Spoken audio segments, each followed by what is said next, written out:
c'est parti en couille là. Oh là là, oh, qu'est-ce qui s'est passé ici? Ça a dû être la merde.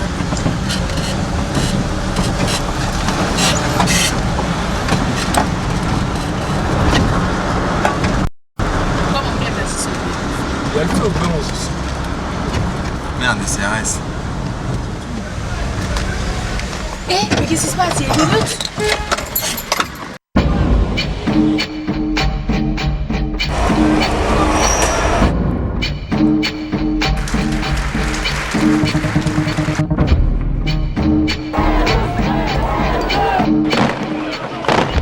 Pour le monde entier, la France est le pays des manifestations monstres, des émeutes géantes, des grèves générales.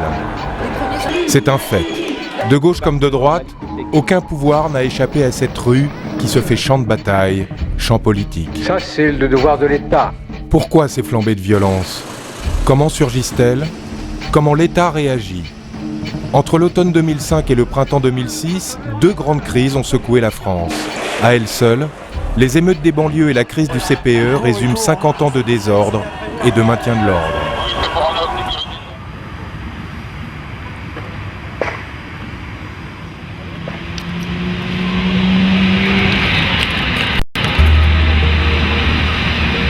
Le 27 octobre 2005, Clichy-sous-Bois, Seine-Saint-Denis, 17h20.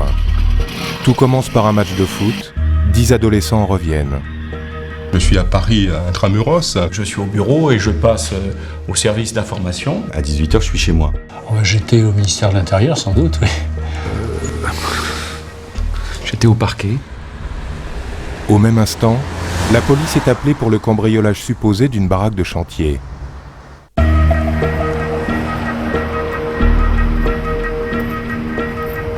Les jeunes courent, le groupe se disperse. 3 empruntent ce chemin, Zied, Bouna et Mouhitine. Au coin de la rue, des sirènes. Il y a un appel qui est donné pour des jeunes qui rentrent sur ce cabanon et dont on peut penser qu'ils cherchent à dérober des objets. François Molins, procureur de la République de Bobigny. En réalité, aucun objet n'a été dérobé. Les adolescents n'ont pas leurs papiers sur eux. Ils craignent la nuit au poste. Pour certains, c'est Ramadan. Ils ont promis de rentrer avant le coucher du soleil. On est dans le quartier, ça intervient, vous avez des gamins, c'est des gamins les 3 quarts, des gamins qui fuient de tous les côtés. Philippe Laureau, directeur central de la sécurité publique, grand patron des BAC et de tous les policiers en tenue de France. Bon, puis comme ils ont une peur permanente de ce qui représente l'ordre, de ce qui représente le policier et tout, ils vont au premier endroit, puis ils rentrent dans un truc qui n'est pas protégé. Les 7 autres adolescents du groupe interpellés sont relâchés. Au quartier, ils racontent, une rumeur s'installe. Lui, il est parti de son côté et les 3 autres sont partis de l'autre côté. Et il a bien vu que la police était derrière eux. Derrière les 3 autres. Et ils m'ont lâché moi pour les pousser. Ils l'ont laissé lui parce qu'il était tout seul et ils sont partis vers les 3 autres. Toutes les émeutes locales sont parties d'une histoire avec la police, légitime ou pas légitime, peu importe. C'est l'affaire d'une cité. Bruno Lafargue dirige les renseignements généraux à Paris et en proche banlieue. On a affaire à un processus au départ qui est tout à fait normal. Alors, d'une communication radio, il y en a un qui dit ils ont dû rentrer dans le transformateur, mais qui ne les voit pas. Bon, et il y a un opérateur radio qui est là et qui dit de toute façon, s'ils sont rentrés dans le transformateur, bonne chance pour eux, on va sûrement les retrouver en mauvais état. 2 morts, un blessé grave. Dans le transformateur, c'est l'arc électrique. C'est la mort pour Zied et Bouna, les brûlures pour Mouhitine et la panne générale pour tous. Sans le savoir, tout Clichy-sous-Bois vit le drame par procuration. Le maire accourt. D'abord, il y a beaucoup de policiers. On est parti avec l'idée d'un accident et on est très surpris de voir autant de policiers. Et des policiers que je ne connais pas. C'est-à-dire des policiers qui sont venus de toute la Seine-Saint-Denis, profitant un peu d'un certain flottement. Je suis rentré et effectivement, je me suis approché des cadavres. Il y a des Clichois du quartier qui se sont regroupés mais qui ont été tenus à l'écart, qui sont au bout de la rue. Et je m'aperçois qu'il y a quelques personnes qui se trouvent être en fait les parents et la famille des 2 victimes. Les familles sont effondrées, mais au sens propre, hein, c'est-à-dire qu'elles s'effondrent par terre de douleur, de chagrin. Et je sens monter la colère. Il y a même un des membres de cette famille qui tape sur un capot de voiture comme ça en disant si c'est ça la France. Les renseignements généraux de Bobigny nous ont envoyé un message en nous disant immédiatement qu'ils s'attendaient à des répercussions sur Clichy-sous-Bois. Ça a cramé où le B11 ? Un jeune homme du quartier rentre du travail. Réflexe caméra. Sous ses yeux, une mécanique va s'emballer. La mécanique de l'émeute. Un quartier s'embrase. La police rétorque. Et puis d'ordinaire, on oublie. Il va être content le maire. Sauf que cette fois-ci, le pays entier va être saisi. Ces images sont rares. Elles sont tournées du point de vue de la rue. Ça arrive assez fréquemment qu'un jeune meure dans des conditions où les rumeurs mettent sur le compte de la police le fait que ces jeunes soient morts. Qu'est-ce qui s'est passé? J'ai senti une police qui avait le sentiment d'une situation grave. Il ne s'agit pas d'arriver et d'emmener n'importe qui, n'importe comment. Pierre Marchand-Lacour, il va commander toutes les compagnies de CRS stationnées en Seine-Saint-Denis. Il faut connaître le terrain, il faut savoir quels risques se présentent, quel type de population est en face, s'il y a une hostilité, s'il n'y a pas d'hostilité. Dans les premiers jours, nous avions du mal un peu à cerner, si vous voulez. Claude Guéant, directeur de cabinet de Nicolas Sarkozy, son éminence grise en matière de police. En fait, nous avions affaire à des opérations de guérilla urbaine, d'une certaine façon. Au nom de la commune de Clichy-sous-Bois. Au deuxième jour, Clichy se mobilise, parle et ne comprend pas. Que s'est-il passé? Deux versions s'opposent, celle de Mouhitine, le rescapé, et la version des ministres. La communication va jouer un rôle clé dans l'affaire. On sort du fait divers, on entre dans l'affaire d'État. Et en même temps que je reçois dans ce bureau même ces familles, mes collaborateurs me disent que le Premier ministre d'une part et le ministre de l'Intérieur ont eux leur version, mais qui n'a rien à voir. Ces jeunes essayaient d'échapper à la police, mais ils n'étaient pas à ce moment-là, d'après ce qui m'est indiqué dans le rapport écrit que j'ai reçu, ils n'étaient pas à ce moment-là poursuivis physiquement par la police. Je décide à 11h30, je m'en souviens encore, de faire une conférence de presse dans la salle du conseil municipal où je demande une enquête transparente, indépendante.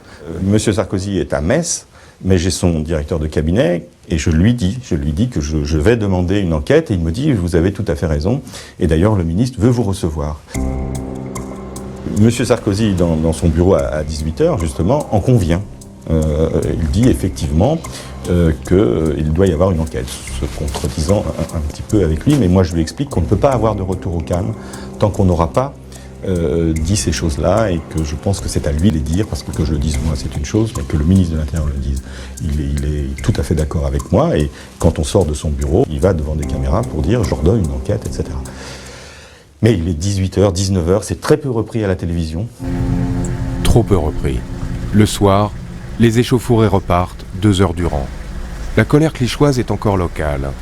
L'homme tient toujours sa caméra, les jeunes leurs projectiles, et les CRS leur flashball, une arme qui tire des balles en caoutchouc, faite pour neutraliser et impressionner. Dans le bureau du ministre de l'Intérieur, là j'avais été informé d'un certain nombre d'effectifs de police qui seraient présents dès le début de la nuit. Or, je ne sais pas trop pourquoi, ces effectifs n'étaient pas présents.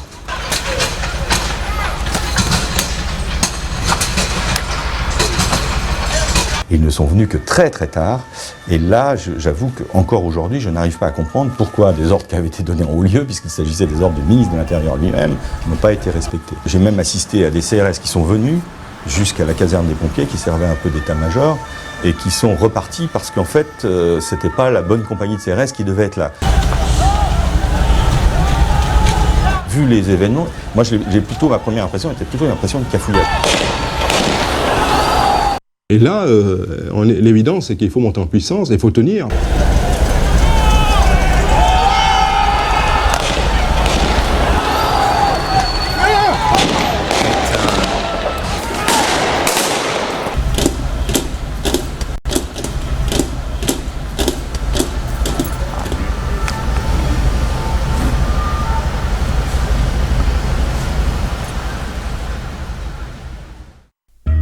Et puis, la tension baisse. La colère se contient. La 3e nuit passe, sans heurts. On s'était recueillis donc au pied de l'immeuble de Bouna. Samir Mihi, un ami de Bouna, voisin de Ziyed, va bientôt devenir personnage public. Disons que vous écoutez plus que vous n'essayez de parler, vous essayez de comprendre, mais c'est vrai que c'est pas évident de prendre la parole dans ces cas-là. La justice va faire son travail, dit-on. Le train-train quotidien revient. Reste un climat tendu. Dans la soirée du 30 octobre 2005, un tir lacrymogène atteint la mosquée Bilal, en plein ramadan. Pour les musulmans, cette nuit-là porte un nom, la nuit du destin. Un portable filme la scène. Les images se propagent. Cette lacrymogène est le nouvel effet déclencheur des émeutes. L'unité qui était à côté, je la connais très bien, c'est la CRS 9 de Rennes. Et donc j'étais à proximité du commandant, j'ai moi-même mené une enquête interne en la matière. J'y étais et je pleurais à cause des gaz lacrymogènes. Je confirme que c'est bien une grenade lacrymogène qui vient qui est en dotation dans les compagnies d'intervention qui étaient sur place en Seine-Saint-Denis, celui-là. Ce qui ne veut pas dire que c'est un tir qui a été fait par un policier. Ça, c'est l'enquête qui le dira. L'affaire de la mosquée, nous l'avons vécue comme un gigantesque malentendu. Une enquête très précise a été faite. Il est clair qu'il n'y a pas eu de volonté d'envoyer une grenade lacrymogène dans la mosquée. Cela étant, bon, la situation était dramatique. Dans les situations dramatiques, on n'arrive pas toujours à se comprendre. J'ai réussi à fermer la 2e porte et ils ont tiré, vu que celle-là a été fermée, ils ont tiré sur l'autre. Les grenades, dans certains cas, lacrymogènes en tous les cas, sont pour certaines à bond aléatoire. C'est ce type de grenades qui, lorsqu'elles arrivent sur le terrain, partent dans tous les sens. Donc, qu'est-ce qui s'est passé? On a poussé les douilles, parce qu'il n'y avait pas que les gaz qui étaient à l'intérieur, les douilles aussi étaient à l'intérieur. Donc qu'est-ce qui s'est passé? J'en sais rien. Si, à ce moment-là, très rapidement, on avait dit, on regrette, etc., et dit, eh bien, lorsqu'un lieu de culte est agressé, quelles que soient les circonstances, c'est la République tout entière qu'on agresse. Mais quand on dit rien, c'est la porte ouverte à toutes les explications, à tous les fantasmes. C'est un petit peu dire, on peut lancer une bombe lacrymogène en direction d'un lieu de culte tant qu'elle tombe devant. Ensuite, si elle va à l'intérieur, c'est pas trop de notre faute. C'est ce déséquilibre que les jeunes n'arrivent pas à comprendre. C'est la goutte d'eau qui fait déborder le vase, quoi. Il y a un sentiment d'humiliation. Moi, j'en ai parlé longuement. Le soir même, dans cette mosquée, j'ai dû faire face à une colère. Il y a la mort, tout ça. Ils ont touché la mosquée. Rentrez chez vous, les jeunes. Alors, ça suffit maintenant.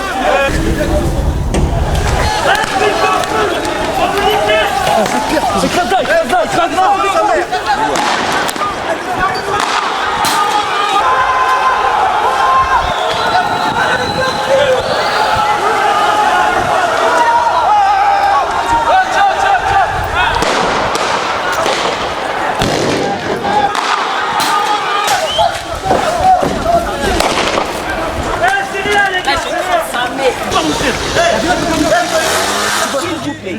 Laissez-nous le temps de leur parler, s'il vous plaît. Allez-y. Cette affaire de la mosquée, alors certains ont dit que les islamistes étaient derrière.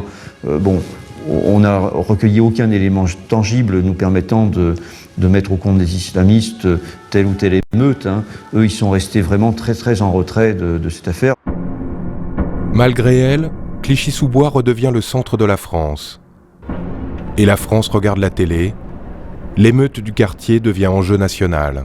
Monsieur le maire, est-ce que ça veut dire que vous préparez à une nouvelle nuit de violence dans votre ville? Je le crains, je ne le souhaite pas du tout, bien entendu, parce que je crois que les habitants se sont exprimés, tout le monde est désolé de tout ça. On peut revoir les images où on voit des gaz lacrymogènes dans la mosquée, on peut les revoir ces images-là? Samir Mihi, j'ai fait sa connaissance sur le plateau de Mots Croisés. Et quand monsieur le ministre de l'Intérieur se permet de dire c'est que ce gaz lacrymogène est une dotation de la police, c'est-à-dire que c'est une propriété de la police, mais on ne sait pas si c'est un policier qui a tiré, il y a un problème. C'est vrai que cette phrase, elle me semblait tellement énorme et ridicule que je voulais répondre par une phrase tout aussi énorme et tout aussi ridicule, et c'est là où je dis que les pierres qui ont été lancées sont bien des dotations des jeunes, mais je ne sais pas si ce sont les jeunes qui les ont lancées. Voilà, c'est comme ça qu'on a fait connaissance, en disant... pas tout à fait la même chose, mais effectivement, pour l'un comme pour l'autre, là, on a pu affirmer des choses qui ont surpris, semble-t-il, pas mal la société française. Venez, on a touché. Venez par là. Pour l'heure, c'est encore une spirale locale, une contamination concentrique. De proche en proche, de bouche à oreille, d'amis en copains de collège, de footballeurs en voisins. On se croise, on s'appelle... on se retrouve. Et à ce moment-là, on se dit qu'il faut qu'on se prépare à ce que la vague arrive jusqu'à chez nous. Ce qui est assez étonnant d'ailleurs, c'est que on a pu passer ça d'est en ouest, de commune en commune.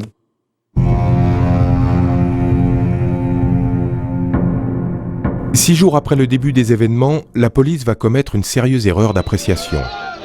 Cela se passe à Saint-Denis, le 2 novembre 2005, au Stade de France. 800 policiers sont réquisitionnés pour le match à risque Lille-Manchester. Ce soir-là, la région parisienne va connaître son pic de violence. L'affaire est restée confidentielle, elle est d'envergure. Le fait qu'il y ait un deuxième événement qui était risqué en termes d'ordre public et qui a mobilisé la présence de très nombreux policiers, c'est traduit effectivement par les policiers qui étaient au Stade de France n'étaient pas ailleurs. Et ça, je pense on ne peut s'empêcher de faire la liaison entre les épisodes de violence urbaine et la tenue de ce match au Stade de France. Cela n'est pas tolérable. Rien ne justifie de telles violences. Rien ne justifie de telles dégradations. Le gouvernement assurera l'ordre public. Il le fera avec la fermeté nécessaire. C'est la tâche difficile de Nicolas Sarkozy. À cet instant précis, Dominique de Villepin désigne son ministre de l'Intérieur. C'est un classique du genre. Le désordre qui s'installe déclenche toujours une crise politique. D'autant plus que le ministre de tutelle est dans la tourmente. 2 jours avant la mort de Zied Ebouna, il a fait une visite nocturne en banlieue parisienne. Elle a laissé des traces.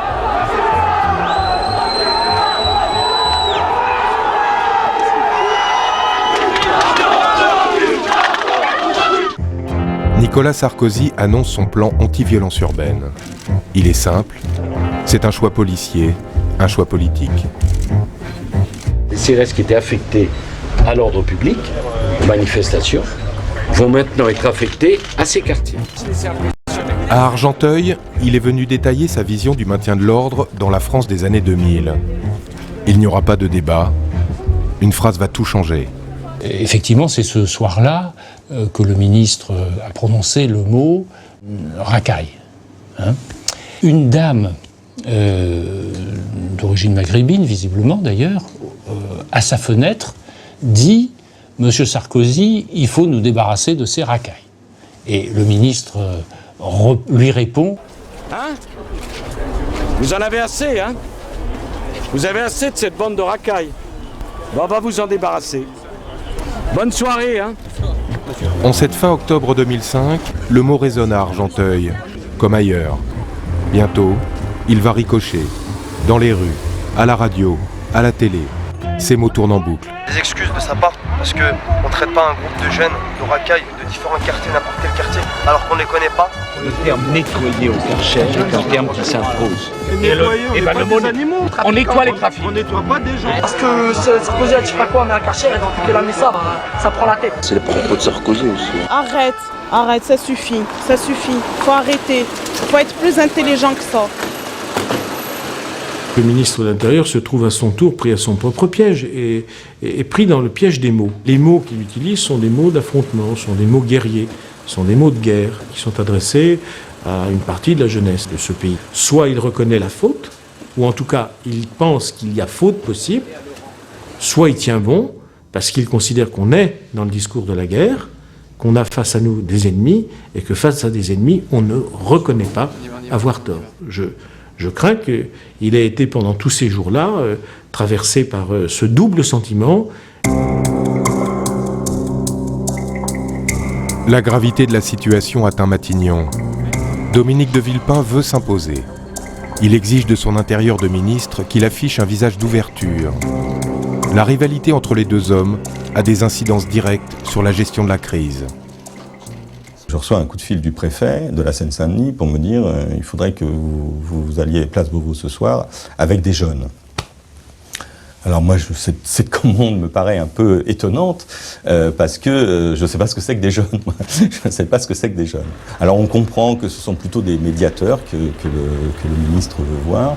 Et là, c'est un choc de culture, quoi. L'ambiance était était au dialogue, je dirais. Le climat était assez tendu puisque on ne voulait pas forcément croire ce qu'on racontait, ce qu'on avait vécu ces derniers jours, le comportement des forces de l'ordre. Les uns disant mais pourquoi les jeunes font ça, qu'est-ce qui leur prend, etc. Et les médiateurs s'étonnant de leur étonnement. Bon, c'est vrai qu'il y a des difficultés de compréhension entre les jeunes et pas seulement la police d'ailleurs. Je crois malheureusement, je l'ai bien observé à cette occasion, que c'était entre eux et le reste du monde. En France, pour se révolter ou pour manifester un mécontentement, c'est aller dans la rue. Mai 68, c'est arracher les pavés pour les jeter sur les forces de l'ordre. Donc c'est pas typique des jeunes issus de l'immigration ou des jeunes noirs ou des jeunes arabes. C'est une tradition française. Donc quand on parle d'intégration et d'assimilation de la France, moi je trouve que ces jeunes ont plutôt bien assimilé les traditions françaises. Donc voilà. Et à un moment donné, Nicolas Sarkozy s'en va.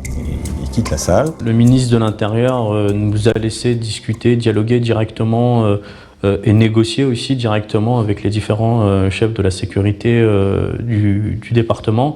On a demandé s'ils pouvaient se positionner un peu plus en retrait du cœur de vie du quartier. C'est ce qui a été fait.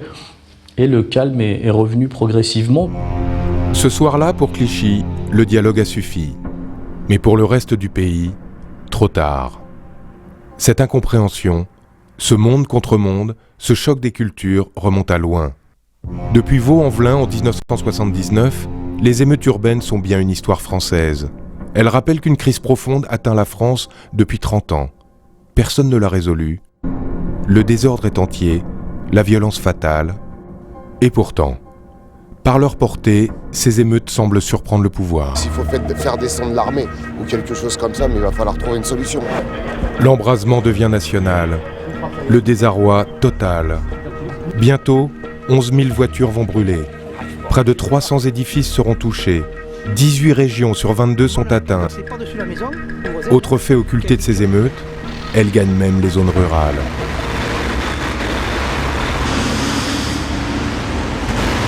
Première tête, la première main, ça tire. Attention, ça caillasse là. Comment faire? Les forces de l'ordre ont deux options. Soit contenir les assauts par leur seule présence, soit aller à l'affrontement. Pour l'heure, c'est plutôt la retenue qui prédomine. Quand on dit on n'intervient pas, c'est faux. L'intervention a lieu, mais elle n'a pas lieu forcément dans les conditions qui sont attendues par les médias ou le public. Nous avons des connaissances techniques en la matière, nous savons à quel moment il faut intervenir et comment il faut intervenir. C'est-à-dire que le fait de ne pas intervenir, c'est quand même une forme d'intervention. Au 11e jour, tout le monde se tourne vers l'Élysée. C'est un classique des crises nationales. Une des charges premières d'un président est de savoir parler au pays au bon moment. Dans la cour de l'Élysée, Jacques Chirac s'avance. Le dernier mot doit revenir à la loi.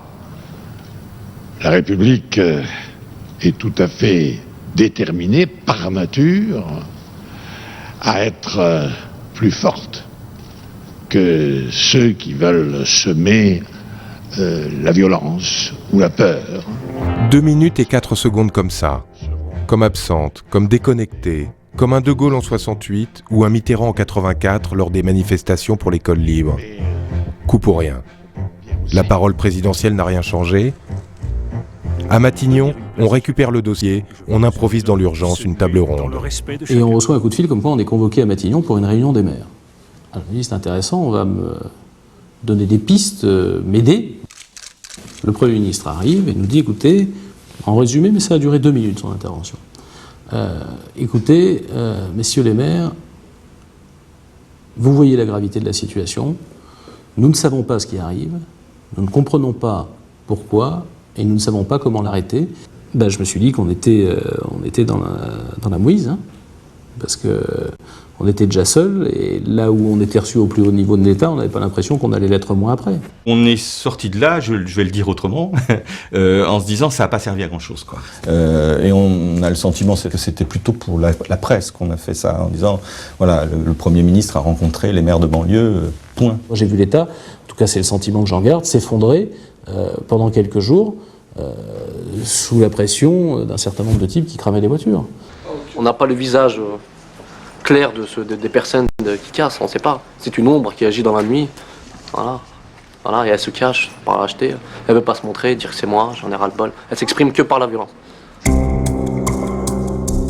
Début novembre, Nicolas Sarkozy doit occuper le terrain. Il faut rassurer. Il active alors son PC de crise nationale, le Centre opérationnel Beauvau, le COB. Sont présents tous les grands patrons, CRS, RG, PJ, Sécurité publique et même, les premiers temps, DST. Tous les jours, nous regardons un petit peu la courbe au niveau de l'évolution des incidents qui se produisent, et nous n'attendons qu'une chose, c'est naturellement que ça baisse de manière extrêmement forte. Il est clair qu'une nuit, il y a eu plus de 1300 voitures qui ont été incendiées. Je ne vous cache pas que l'ambiance n'était peut-être pas excellente, et on se posait des questions. Il faut à la fois répondre à l'immédiat, et il faut réfléchir. Et très franchement, on a le temps de réfléchir. Fréquence des réunions, 2 par jour, matin et soir.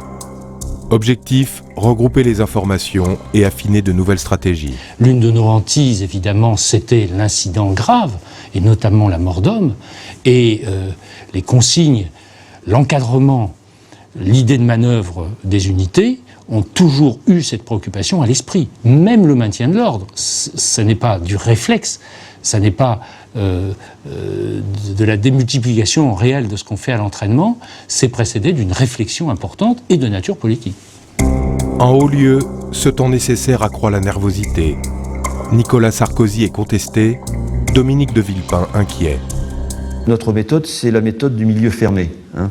Donc, c'est celle qu'on utilise pour le terrorisme, c'est-à-dire que nous, on a plusieurs sources de renseignements. On a d'abord les surveillances et les filatures. Hein. Autrement, on a les interceptions de sécurité, les écoutes téléphoniques. Hein. On utilise également les informateurs, c'est-à-dire les sources, nous on appelle ça les sources humaines. Et puis, on a, dans le cadre des bonnes relations que l'on a avec différents acteurs, on a des contacts avec différentes personnes qui, elles, nous donnent des renseignements sur l'état d'esprit des jeunes, la façon dont ça bouge.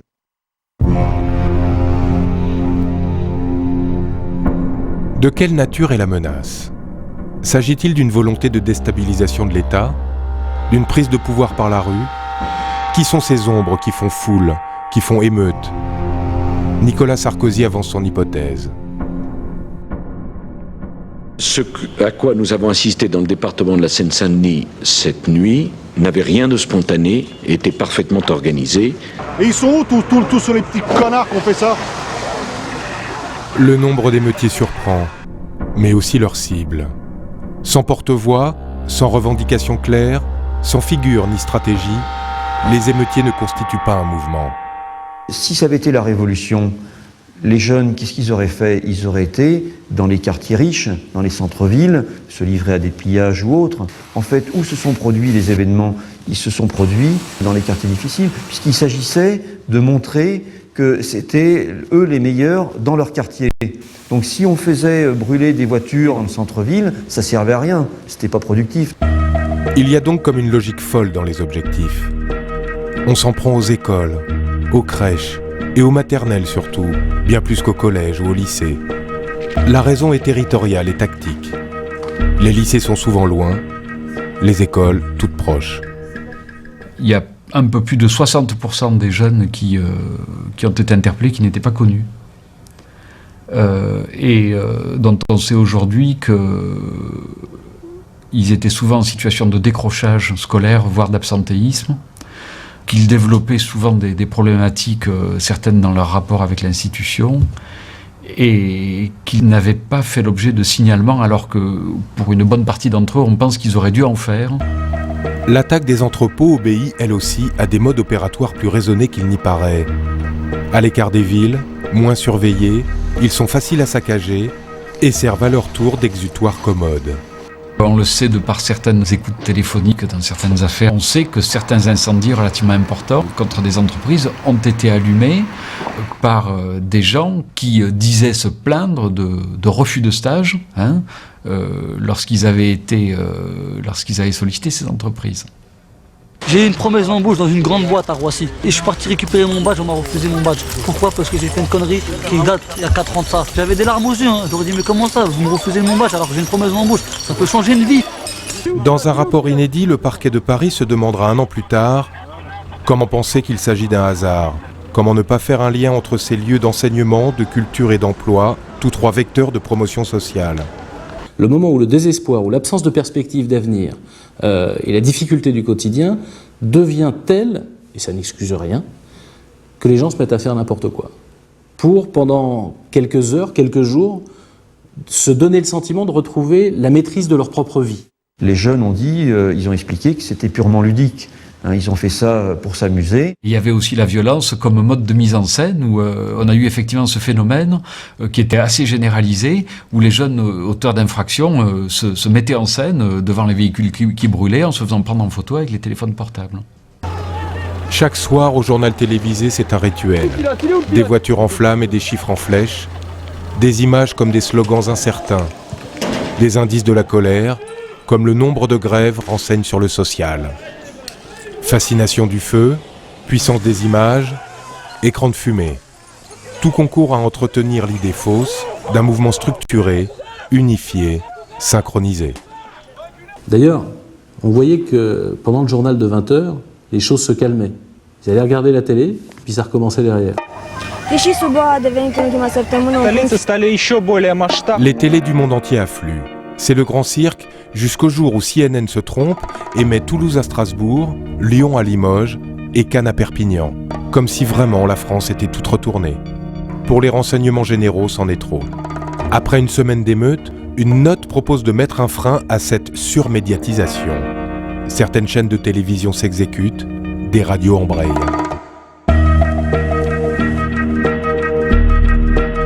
Ces émeutes sont inédites dans leur étendue, leur durée, leur nature, et maintenant, dans leur intensité. Mon fils, il a perdu sa main. Pourquoi il a la même droite? Pourquoi il est handicapé? La vie. Son fils de 21 ans a voulu ramasser une grenade. Elle a explosé. À Sevran, en Île-de-France, un bus est incendié en plein jour. Une femme handicapée est sauvée in extremis. À l'hôpital, au service des grands brûlés, son voisin est Muhitine, le survivant du transformateur EDF de Clichy-sous-Bois. Par une petite porte dérobée, la politique s'y glisse. Mme Chirac, d'ailleurs, était venue voir Moutine et cette personne âgée, et Moutine a lancé un appel. Moutine, couvert de pansements, dans sa chambre stérile, a lancé un appel à l'arrêt des violences. Disant, on pourrait brûler toute la France, ça ne ferait pas revenir mes copains, ça sert à rien, la vieille dame qui a la niée pour rien. Il était environ 19h40. Moi-même sur le terrain, je ne comprenais pas tout à fait ce qui se passait. Et j'ai vu la première ligne tomber, les gars pleins de sang. Et c'est là que j'ai compris que ce n'était plus simplement des cocktails Molotov ou des projectiles, mais qu'on nous tirait dessus. On voit un tireur avec un fusil à longue portée, sans doute un fusil de chasse, nous tirer dessus. Les journalistes de Paris Match doivent se trouver à hauteur de notre dispositif. Et la prise de vue se fait donc vers l'individu qui semble s'enfuir à l'intérieur de la cité avec l'arme longue à la main.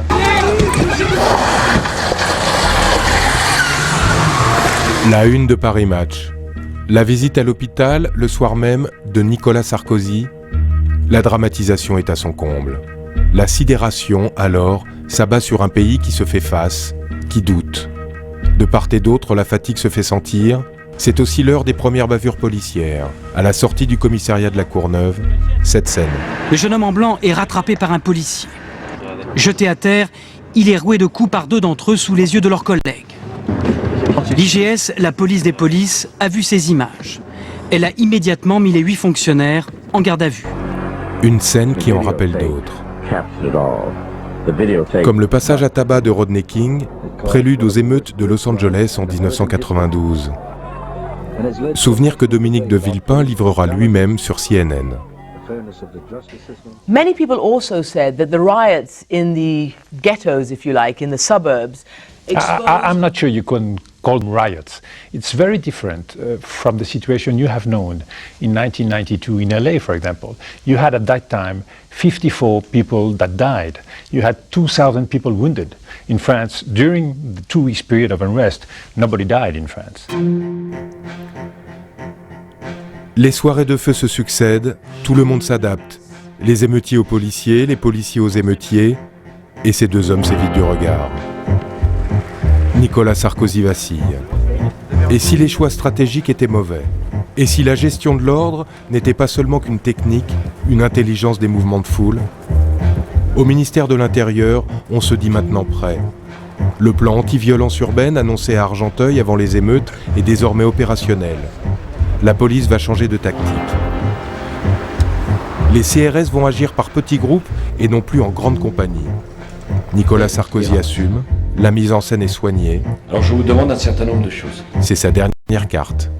La première chose, je vous demande d'interpeller les émeutiers. On change notre dispositif, c'est-à-dire qu'en fait on le fait évoluer, parce qu'on souhaite naturellement procéder à des interpellations. Et comme eux ne sont pas plus bêtes naturellement que nous, de leur côté ils s'adaptent également pour de la même manière éviter d'être trop interpellés. Alors l'enjeu est assez simple. Soit les bandes gagnent, soit la République l'emporte. L'alternative, elle est dans ce choix. C'est la force légale de la République ou c'est la force brutale des bandes. Ça sera donc la force légale de la République. Dans toutes les directions départementales de la police, on sort les cartes en 3 dimensions. Sur celles-ci sont numérisés les bâtiments, les rues, les édifices et même les points de regroupement et de manœuvre possibles. Prendre de la hauteur, contrôler du ciel. Début novembre 2005, l'idée de surveillance par hélicoptère est suggérée dans cette note interne au ministère de l'Intérieur. C'est une première. Ça, c'est une décision lourde. Des hélicoptères qui étaient capables, munis de phares, de suivre des petits groupes très mobiles et de permettre l'interpellation par les unités au sol. Quand vous êtes sur le terrain, vous avez une vue aveugle en quelque sorte. Vous avez un environnement de 200-300 mètres, mais vous ne savez pas ce qui se passe derrière une tour. Et à la fois vous rassurez vos personnels et également vous créez une insécurité chez le délinquant ou chez les gens, chez les jeunes qui sont en tout cas présents sur les quartiers, sur les toits. C'est vrai qu'on a l'impression d'être coupable de quelque chose, d'être en temps de guerre. Entre les émeutiers, la police et les politiques, surgit un 4e acteur, la population. Comme en 68, comme en 95, comme dans tous les grands moments de crise sous la Ve République. Au bout d'un moment, on a vu venir des jeunes adultes de 25-35 ans qui ont grandi dans ces quartiers, qui sont descendus et qui ont dit maintenant ça suffit. Maintenant ils ont passé le message il est passé, il faut qu'il s'arrête quoi, c'est bon, ras-le-bol quoi. Si ça fait réveiller, franchement, si c'est la seule solution pour se faire écouter, pour aider les jeunes de ces quartiers à s'en sortir, ça m'importe pas. Tant pis pour ma voiture, j'en achèterai une autre. Et ce que je peux retenir, c'est une espèce d'ambiguïté de la population, c'est-à-dire qu'en même temps, il y a une condamnation, évidemment, des violences dont ils ont été les victimes. Ils ont été leur voiture brûlée, etc. Donc il y a une condamnation, mais en même temps, une explication en disant, oui, mais si on n'était pas dans cette situation, peut-être que ces violences-là n'auraient pas eu lieu, quoi. Les jeunes qui étaient autour disaient, ils ont raison de faire ça, parce qu'on est malheureux, il y a un mal-être chez nous. Ces délinquants étaient en quelque sorte un peu les bras armés. C'est ça, voilà, un peu les bras armés de leur insatisfaction. Les gens ont voulu se révolter, d'autres ont voulu apaiser. Il y avait aussi des parents qui étaient dans la rue par curiosité, donc il y avait de tout. Sortir pour parler, parler pour s'en sortir. C'est comme une façon de se réapproprier le territoire. Et si du chaos émergeait une nouvelle attitude, il n'y aura pas de milice, non, mais des veillées de fortune entre voisins. On n'est pas là pour faire du gardiennage, on n'est pas là du tout là pour faire un comité de vigile. On est là tout simplement pour occuper une soirée, montrer que cet équipement y vit, qui sert à des gens, et que du coup, il y a du monde dedans. Il y a de la lumière. Ils disent, bon, il y a quelqu'un, on nous attend. Dans certaines villes, les maires tentent de récupérer le mouvement en créant des comités de veille citoyenne censés ramener l'ordre. Mais Dominique de Villepin n'y croit pas. Il décide d'abattre l'arme ultime de l'escalade guerrière.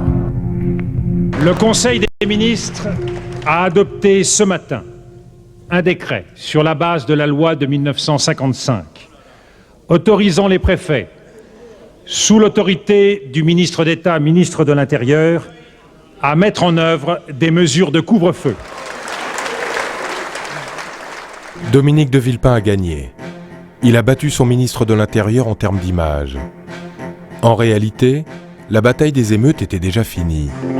En haut lieu, on savait que les incidents très sérieux étaient à la baisse, que la décrue était amorcée. Couvre-feu, cache-misère. Il faudra plusieurs mois pour que les langues se délient et racontent la mise en scène du retour à l'ordre. L'état d'urgence, vous vous en souvenez, est intervenu très tard dans la gestion de la crise, et c'était heureux d'ailleurs. À ce moment-là, ça ne nous semblait plus nécessaire. Ça s'adressait aux gens qui vivent dans les quartiers où ça se passe bien et qui voyaient ça à la télé, pour leur dire, vous voyez, nous on est des gens plus durs encore que Nicolas Sarkozy. Tout ça était minable. À Clichy, je pense qu'on, peut-être parce qu'effectivement le calme est revenu, mais on trouve ça inutile et dangereux même. Parce que là encore, attention, on manipule un texte de loi qui a des références historiques humiliantes. Le couvre-feu qui n'avait pas été mis depuis la guerre d'Algérie. Donc, mais ça a été utile.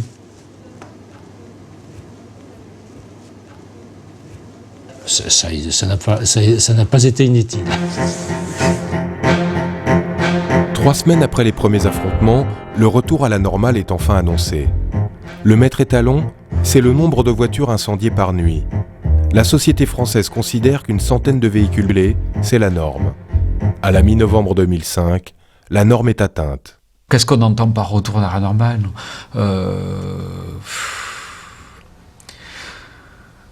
Mais il n'y a pas véritablement de normes. Je veux dire, c'est un problème c'est un effet de masse et une question de volume. la normale, c'est la fin de ces événements. Enfin, pour moi, c'est ça, retour à la normale et non pas à la vie normale, puisque dans ces quartiers, la vie n'a rien de normal. Qu'est-ce qui s'est passé de plus grave dans les 20 dernières années en France que ce qu'on a vécu en novembre-décembre 2005 ? Qu'est-ce qui concerne plus l'ensemble de la population française que la façon dont on a organisé la vie sociale, la vie urbaine dans notre pays ? C'est une crise de sens, une crise de repères, c'est une crise d'identité. On sait aujourd'hui, et cette analyse-là a été confirmée par une note de la Direction centrale des renseignements généraux, on sait qu'on n'est pas face à une insurrection qui aurait été fomentée par des délinquants de banlieue. Et qu'on sait que cette explication est tout à fait insuffisante pour fomenter le phénomène. Ainsi, la Direction centrale des renseignements généraux a dressé un rapport de 8 pages intitulé « Crise des banlieues, violence urbaine ou insurrection des cités ». On y lit ceci. La France a connu une forme d'insurrection non organisée avec l'émergence dans le temps et l'espace d'une révolte populaire des cités, sans leader et sans proposition de programme. Il y avait deux types d'émeutiers. Il y avait, c'est vrai, oui, des désesperados. Et puis, il y avait une espèce d'aspiration comme magnétique dans le frisson de l'émeute. En totale contradiction avec leur ministre de tutelle, les RG ajoutent « Aucune manipulation n'a été décelée permettant d'accréditer la thèse d'un soulèvement généralisé et organisé. » Vous avez deux regards sur les banlieues. Le regard que j'essaye d'imposer, qui est un regard complexe, donc difficile à expliquer, en disant qu'il y a à la fois des atouts, il y a à la fois de l'énergie, puis il y a des inégalités, etc. Et puis il y a un regard simpliste, je le dis, extrêmement simpliste, qui résume les banlieues à des choses qui existent, qui sont la délinquance. Alors, dans un cas, le traitement, il est politique. Dans l'autre cas, le traitement, il est policier. Le directeur central des renseignements généraux sera remercié quelque temps plus tard. Les émeutes sont finies, une page est tournée. Ou presque.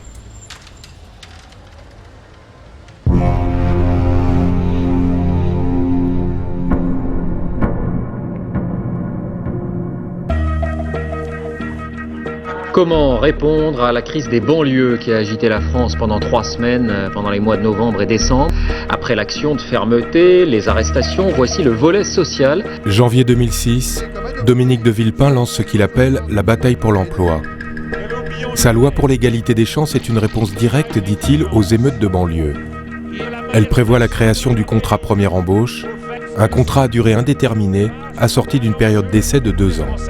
Le Premier ministre croit à une formalité. Le 9 février, il est à la tribune de l'Assemblée nationale. Il veut aller vite. Il n'y aura pas de débat. En application de l'article 49, alinéa 3 de la Constitution, après délibération du Conseil des ministres, j'ai l'honneur, Monsieur le Président, d'engager la responsabilité du gouvernement. Je dis bien la responsabilité du gouvernement sur le vote de l'ensemble du projet de loi pour l'égalité des chances. La France va bientôt vivre une nouvelle crise. Cette fois, celle-ci est classique, presque codifiée, culturelle. Syndicats et jeunesse contre l'État. Ce que le jeu parlementaire ne peut obtenir, c'est à la rue de le gagner. Un archétype de la Ve République.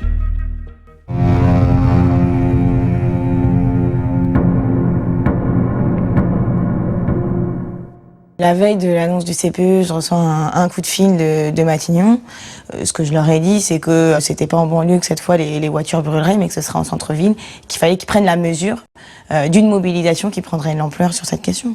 Dès le départ, c'est devenu une affaire où on a senti que les choses allaient s'envenimer. Pierre Mur, directeur de l'ordre public à Paris, dirige 5000 hommes. Et que ça allait devenir une affaire difficile. Tout le monde me disait, c'est le prochain mouvement social. Les premières manifestations, nous les accueillons avec beaucoup de regrets et un petit peu d'accablement. Les manifestations lycéennes ou estudiantines sont toujours regardées avec beaucoup d'intérêt, de force, et parce qu'on veut éviter des incidents, parce que c'est la jeunesse française, donc on veut éviter ça. Tout va commencer ici, à l'université de Rennes 2, bastion des sciences humaines et de la contestation depuis les années 70. À tout le monde, d'occuper tout le McDonald's. Le maximum de personnes possibles descendent aussi. Ce seront les premiers à les employer sous les contrats CPE, je vous le rappelle. Début février, la faculté de Rennes 2 vote la grève et appelle à la mobilisation générale de la jeunesse. Le mouvement est lancé. On est venu me prévenir que les étudiants déménageaient les salles de classe, sortaient les chaises et les tables. Bon, on savait ce que ça voulait dire. Ça voulait dire qu'ils allaient bloquer les issues et effectivement, ça a été fait. Qui vote pour la grève avec blocage?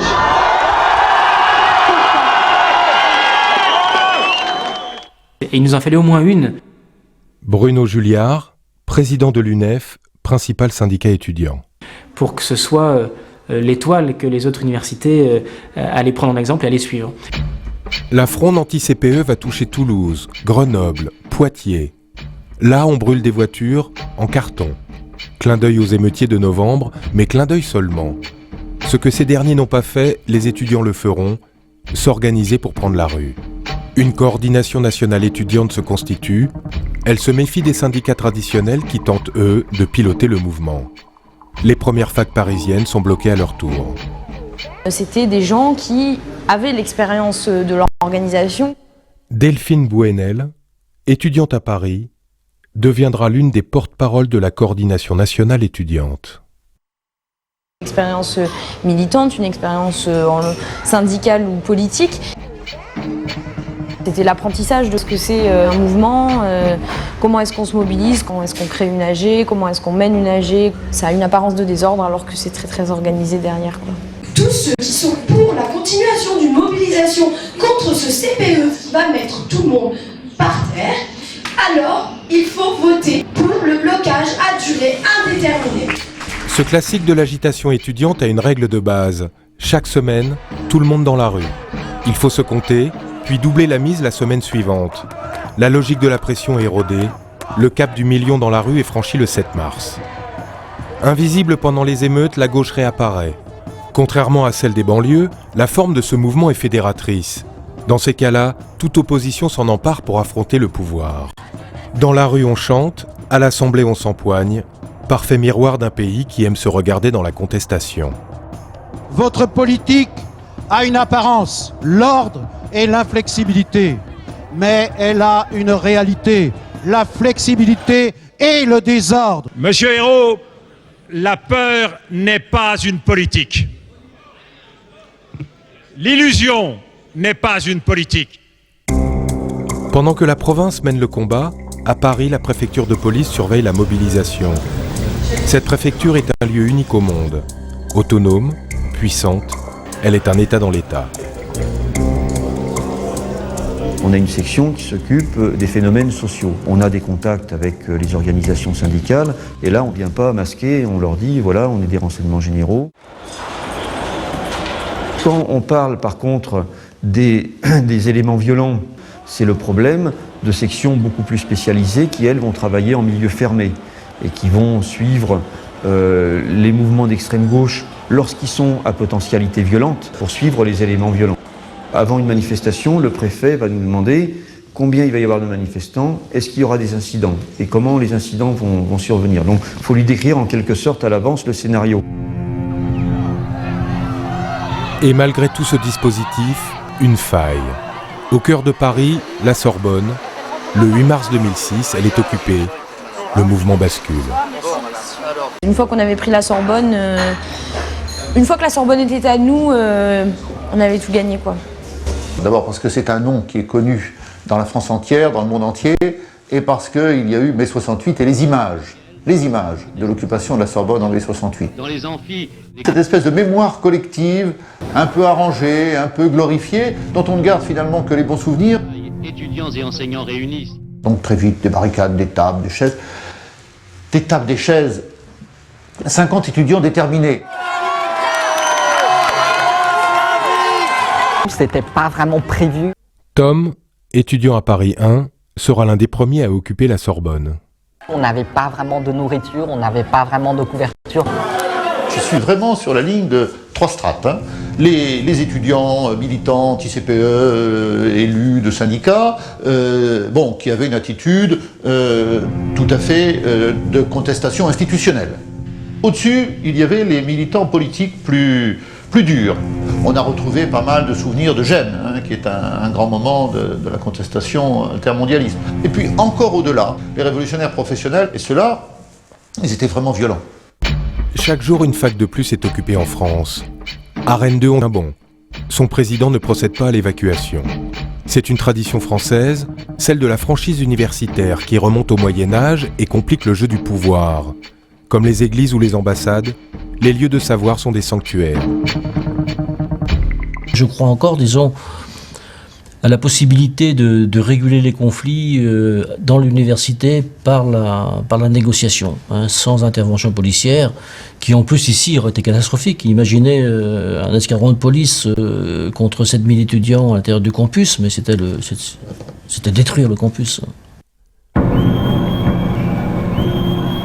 À Paris, la Sorbonne devient point de fixation. On s'y retrouve après les AG, après les manifs. On se dispute la paternité de l'occupation. Depuis des décennies, tout ce qui fait les grands mouvements de jeunesse s'y cristallise. Qui contrôle la Sorbonne croit contrôler le mouvement. Le 11 mars dans la soirée, le pouvoir tranche. Il s'agit d'une grande décision politique, une décision de police. Pour le gouvernement, la Sorbonne n'est pas Rennes 2. Il n'y aura pas ici de franchise universitaire. C'est une question de rapport de force. Entre l'ordre et le désordre, mais aussi entre un Villepin qui décide et un Sarkozy qui se méfie. Comme si leur rivalité totale les poussait à rejouer la scène des émeutes. L'évacuation s'est décidée entre le ministre de l'Intérieur, qui d'ailleurs, je le précise, était dans un avion qui le ramenait d'outre-mer, mais qui était doté du téléphone, heureusement, et puis le Premier ministre. Dans ces jeux de couloir se joue le contrôle de l'ordre dans la capitale entre le ministre de l'Intérieur et la préfecture de police, jugée trop proche de l'Élysée. Qui pilote l'évacuation de la Sorbonne croit prendre une option pour la suite. À minuit, le préfet exécute les ordres, il chapeaute les opérations. Mais les consignes sont toujours les mêmes. Pierre Muth, préfet de police de Paris. C'est-à-dire pas de violence. Pas de violence. Faites au mieux, faites en sorte que demain matin, la Sorbonne soit évacuée. La seule question, c'est de savoir si une majorité de gens ici envie de se battre avec les CRS, une majorité de gens ont envie de sortir pacifiquement s'Iran.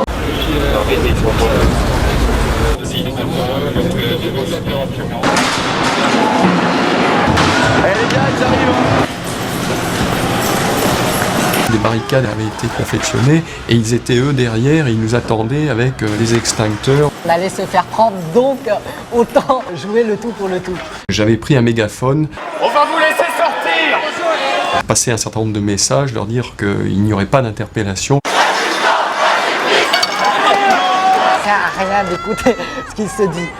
Les choses se décident pas là, réellement. Par contre, les choses peuvent influer dans un sens où ça divise de notre côté, c'est certain. Voilà. Sitôt l'évacuation terminée, le gouvernement va prendre une décision capitale qui n'avait jamais été prise, pas même en 1968. La préfecture de police boucle totalement le quartier de la Sorbonne à l'aide du bar-pont, prévu à l'origine pour bloquer les accès à la Seine en cas de troubles graves. Quartier sanctuarisé, zone interdite, la rue est plus que jamais espace politique. Ça a contribué à durcir l'image du gouvernement dans sa volonté de répression et sa volonté de refus de dialogue. Et donc on sent bien qu'à ce moment-là, la question du maintien de l'ordre, ça devient un des éléments clés quant au dénouement de la crise du CPE. Mais on est arrivé à un tel point de défiance et de tension sociale que la violence est devenue naturellement une issue possible. Il y a un message qui doit passer et même si c'est malheureux de casser, il y a un message qui doit passer, donc forcément c'est comme ça. C'est pas moi qui lance des trucs, mais en même temps, je peux pas désavouer les gens qui lancent des trucs sur les flics dans la mesure où ce qu'on a de la part de l'État est bien plus grave qu'un simple petit pavé. D'un certain point de vue, c'était aussi quand même de la pression sur le gouvernement. Parce que lorsqu'il y a des scènes de violence, les forces de police ne peuvent pas ne rien faire.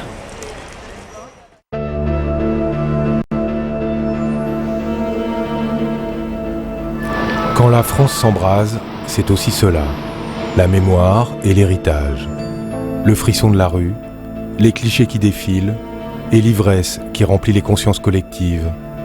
C'est la rue Monsieur le Prince, 1986, la loi de Vaquet, le peloton des voltigeurs et la mort d'un étudiant, Malik Oussekine, frappé par 2 policiers. Un jeune homme de 22 ans, Malik Oussekine. Malik Oussekine.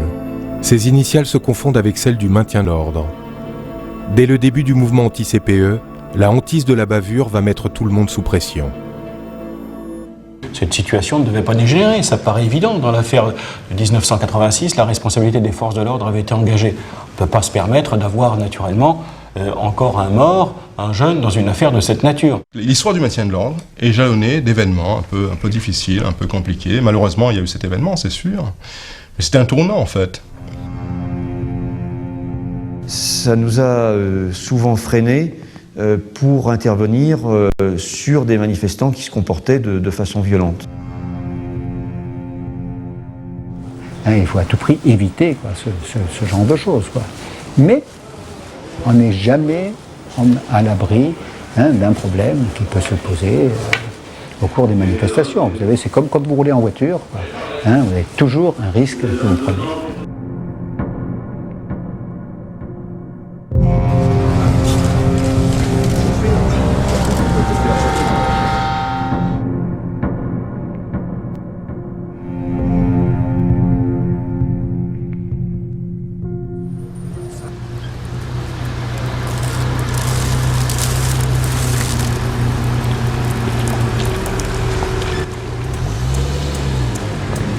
Ancienne doctrine, nouvelle gestion de crise, la mémoire collective a transformé les méthodes policières.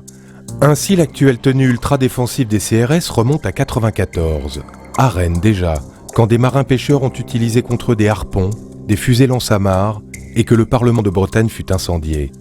De cette date, l'uniforme a changé, il s'est militarisé.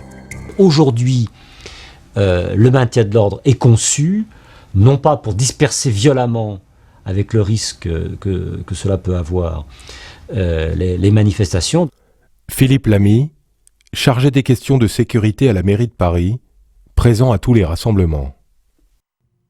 On n'est plus comme en 68 ou après 68, où on utilisait des moyens lourds pour casser la manifestation et la disperser. Aujourd'hui, on essaye de contenir et de maîtriser la violence. Avec ce paradoxe d'ailleurs, c'est que à partir du moment où les forces de l'ordre sont de plus en plus protégées, on a une violence des manifestants qui augmente en intensité.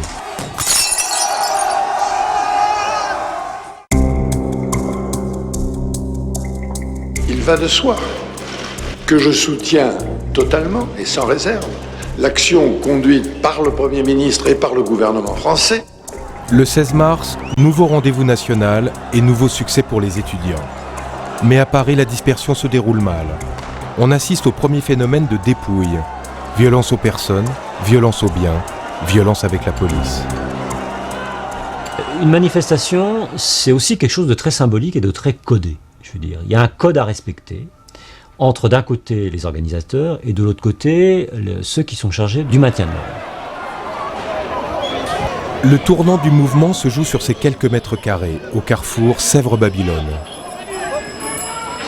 Cette fois-ci, on a des groupes qui ne respectent même pas ce code. Ils attaquent la police, mais en même temps, ils attaquent les manifestants. Et c'est là qu'on le remarque, les premiers jeunes venant de cité, puisque certains de mes collaborateurs qui sont sur la manifestation sur le secteur des violences urbaines me disent il y a des jeunes de Montreuil qui sont présents. Dans les messages que nous faisions passer, on essayait aussi d'appuyer là où ça fait mal. Lorsque j'ai Sarkozy au téléphone la première fois, c'est le premier message que je lui dis. C'est que attention, qui dit augmentation de la violence, dit automatiquement grand risque de bavure. Au ministère de l'Intérieur, on craint plus que tout une alliance des casseurs. Ceux dits de banlieue et ceux politiques. Alliance qui ne viendra pas. Comme lors des émeutes, la police va alors changer de tactique. Ne plus se contenter d'encadrer. Et comme lors des émeutes, elle va passer aux interpellations. Mais tout a changé. Les lieux, les stratégies, les publics et les cibles. Charger un cortège est lourd de risques. Vous savez, la France, c'est peut-être à cause de cette tradition de désordre public, a une habitude qui est de faire face, de faire en sorte que les forces de police repoussent, dispersent. Bon. Ça donne lieu en fait à des affrontements. La solution a été de mettre en place des dispositifs de policiers en civil dont la culture est complètement différente de la culture des unités de maintien d'ordre. Quand vous avez une foule de 100 000 personnes, une unité prise à partie sur un point très particulier ou sur un point très précis de la manifestation, si elle procède de manière autonome et d'elle-même, d'initiative, à une manœuvre, c'est un peu l'effet papillon. Cette manœuvre peut avoir une influence sur l'ensemble de la manifestation et déstabiliser globalement le dispositif mis en place. Les unités qui étaient utilisées et qui ont été utilisées un peu partout ont une culture différente. Ce sont des unités des BAC, des unités de police judiciaire, dont l'objectif c'est d'aller, à la fois c'est de faire du chiffre parce que c'est ce qu'on leur demande, on fait du chiffre et il faut qu'on arrête les délinquants. Le barrage s'ouvre, le groupe sort, va au sein de la manifestation chercher les auteurs de délits, souvent de lancers de projectiles, et se rabattent très rapidement après derrière la ligne qui se referme.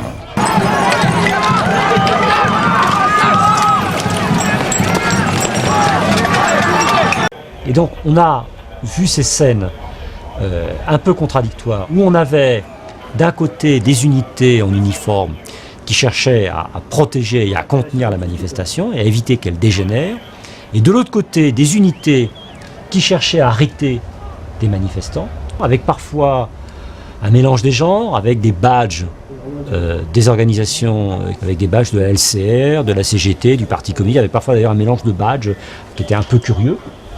C'était un peu en quelque sorte, à eux seuls, c'était la gauche plurielle. Et là, on a effectivement, il y a un problème de dysfonctionnement. Quand on décide à la fin d'interpeller les jeunes qui restent, c'était des lycéens et des étudiants qui étaient restés tout bêtement là. Les vraies bandes qui avaient opéré, elles étaient reparties, je veux dire. Eux, ils savent ce que c'est que d'aller s'affronter avec la police dans les banlieues. Donc, quand ils ont vu que ça y est, c'était fini de jouer, eh ben, ils ont pris le métro, ils sont partis. «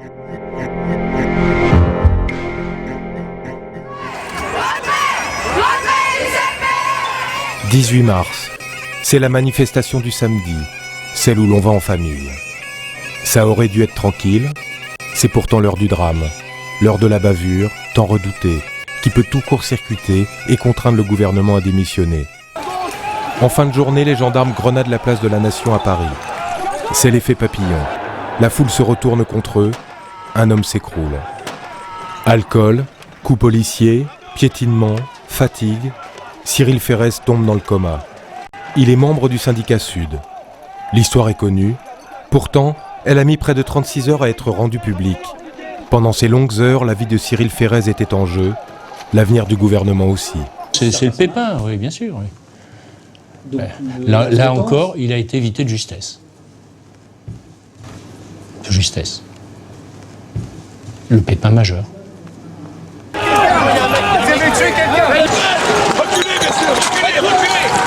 Et à ce moment-là, c'est blackout total sur les informations.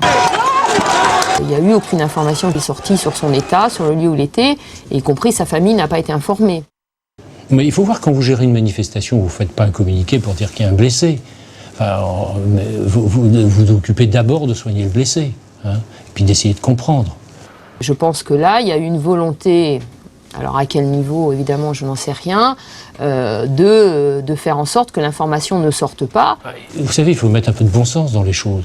Le ministère de l'Intérieur, quand il y a une manifestation, ne va pas faire un communiqué triomphal pour dire on craint qu'il y ait un blessé, on ne sait pas dans quelles conditions ça s'est passé. Quand les médecins disaient qu'ils se réservaient sur le diagnostic vital, c'est qu'il y avait à ce moment-là une crainte que Cyril ne s'en sorte pas. C'est le fait que ce soit un syndicaliste qui a un peu, comment dirais-je, donné un sens particulier à l'information. Et à ce moment-là, il a commencé à y avoir des policiers qui sont intervenus sur les ondes, etc., pour dire que de toute façon, il n'y avait aucune responsabilité de la police, qu'il avait plusieurs grammes d'alcool dans le sang, et que, donc il y a eu une certaine bataille de la communication, si j'ose dire. La question se règle à Beauvau. Une délégation du syndicat de Cyril Ferrez est reçue. Sur instruction du ministre, il n'y aura plus de déclarations malveillantes à son sujet. Le pépin est éloigné.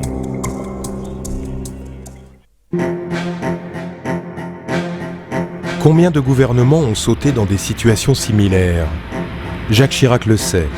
Il était Premier ministre en 1986 lors de la loi de Vaquet. Il rata la présidentielle 2 ans plus tard. Ce type de crise impose ses perdants. Le gouvernement de Dominique de Villepin doit fléchir. L'homme de Matignon, qui joue son avenir, reçoit les organisations syndicales. Il se dit prêt à améliorer sa loi, pas à la retirer. C'est une première étape. Il n'a plus d'espace. Tenir encore un peu, ou capituler tout de suite, l'homme est seul. Il mise tout sur la décrue. 23 mars, tout est maintenant en place pour la déflagration. À Paris, le rassemblement se termine aux Invalides. La France des JT découvre des scènes de violence extrême. Vol de portables, lynchage, les images pétrifient. C'est un cas d'école. Le désordre en plein Paris précipite toute la suite. À cet instant précis, quels furent les choix de la police, des organisateurs? Quel fut l'impact du syndrome Malik Oussekine sur le ministère de l'Intérieur? Le pouvoir avait-il choisi le pourrissement? Tout s'est noué quelques jours plus tôt entre la préfecture et les organisateurs. Une réunion discrète a lieu dans le bureau du préfet pour régler les détails, discuter du trajet. Cette fois, pas de choc des cultures comme lors des émeutes, mais des désaccords. On s'est assis autour d'une table avec des plans de Paris hyper détaillés, hyper grands derrière nous pour voir exactement le parcours. Nous n'étions pas tranquilles. Cette manifestation était mal organisée par les organisateurs. Le service d'ordre était souvent insignifiant, quelquefois plein de bonne volonté, mais complètement dépassé par les événements. Je connais bien vos envies de manifester. Moi aussi, j'ai des enfants jeunes qui ont envie de changer un peu les choses. Mais vous comprenez bien que nous, de notre côté, il faut que tout soit dans l'ordre, que ce ne soit pas dangereux, ni pour vous, parce qu'il y a les casseurs qui risquent de venir mettre la pagaille dans votre manifestation. Dans l'adversité, nous sommes organisés. Le manifestant ne l'est pas. Il est organisé dans la phase pacifique, dans la phase normale de la manifestation. À partir du moment où il y a une résistance, où il y a quelque chose qui qui vient contrevenir au déroulement normal de la manifestation, là, c'est une somme d'individualités, c'est plus une unité. Nous, quelles que soient les circonstances, et surtout quand ça se passe mal, nous demeurons une unité. La plupart des forces se mettent en place. D'abord, empêcher toute traversée en direction de la rive droite. Olivier Paquette, responsable de l'ordre public rive gauche à Paris, était aux commandes lors de la manifestation des Invalides. On ne franchit pas la rive droite parce que la rive droite, c'est les Champs-Élysées, c'est le palais de l'Élysée. Pour ce qui concerne la poche des Invalides, on s'attendait nous à des incidents, on a dit attention, on aura des jeunes de cité. Je crois qu'on avait dû fixer à peu près à 2000 le nombre de jeunes, ou 1500 ou à 2000 le nombre de jeunes de cité. Et là, on voit...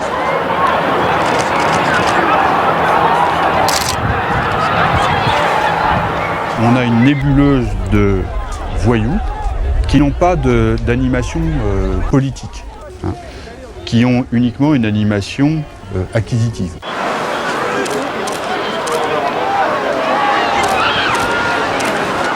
Donc au fur et à mesure qu'on récupérait des forces, on venait les réimplanter.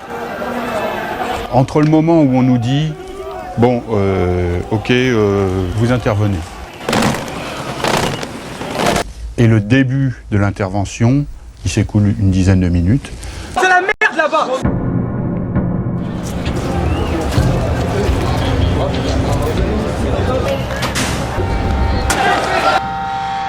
C'est pas une manif, c'est du vol organisé, donc vous reculez.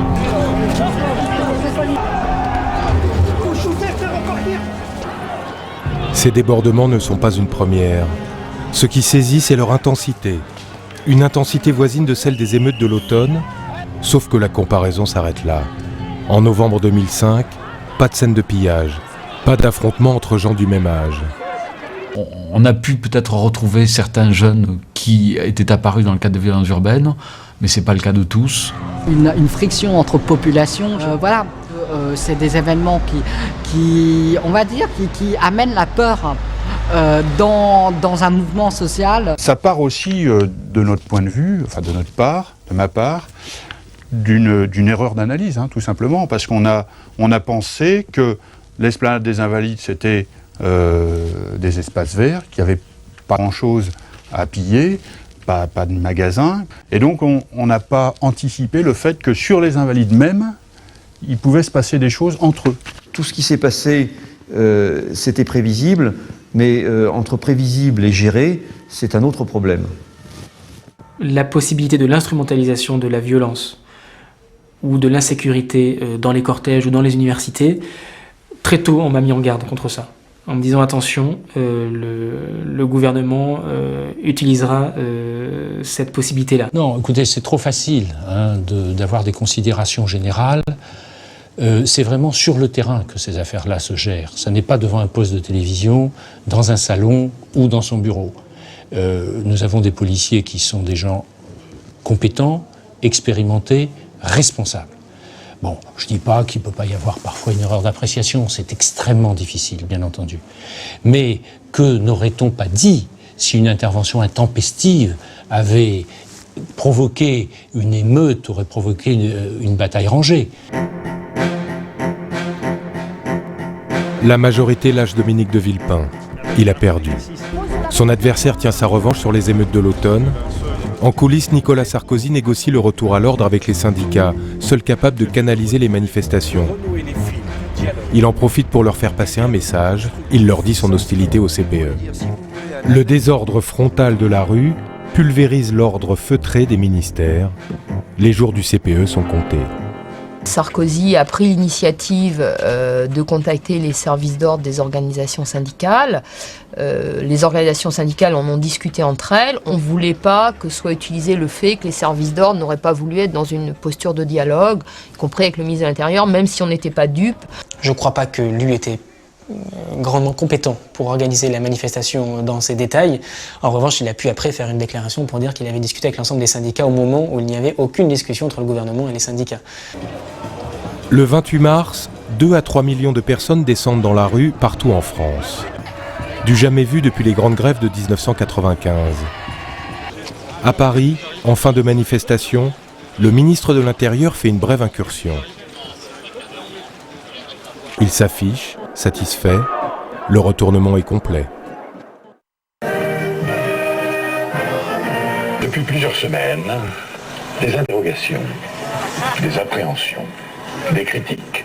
Les manifestations ont servi de prétexte à des actes de violence et à des dégâts. C'est pourquoi j'ai décidé de promulguer cette loi. Puis alors, quand il nous a dit je promulgue, mais ça ne s'applique pas. Oui, bien sûr. Qu'est-ce que tu racontes? C'est quoi cette blague? L'allocution présidentielle à peine terminée et c'est une manif-balade qui s'ébranle dans les rues de Paris. Ces mots d'ordre, médias partout, info nulle part, tous à l'Élysée et surtout Paris debout, réveille-toi. Quelques vitrines sont brisées certes, mais c'est la joyeuse cavalcade dans Paris. 6 heures de marche, 30 km dans la nuit, tour d'honneur de ceux qui vont bientôt gagner.